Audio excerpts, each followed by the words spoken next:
श्वेता, तू आज काय बनवून दाखवणार आहे वर्डवर? तर आज मी वर्डमध्ये QR कोड बनवून दाखवणार आहे. त्यासाठी पहिले आपल्याला वर्डमध्ये जावं लागेल.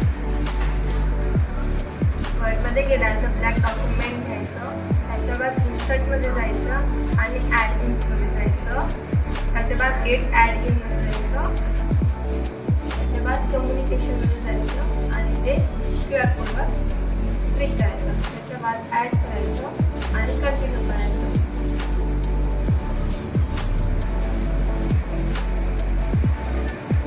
त्याच्या बाद ते क्लिक करायचं आणि लिंक लावायची. त्याच्या बाद आपल्याला ज्याचे QR कोड पाहिजे तर त्याचं नाव करायचं. त्याच्या बाद तो कलर सिलेक्ट करायचं आणि तो ॲड कलर, त्याच्या बाद साईज आणि तो इन्सर्ट. Okay, good.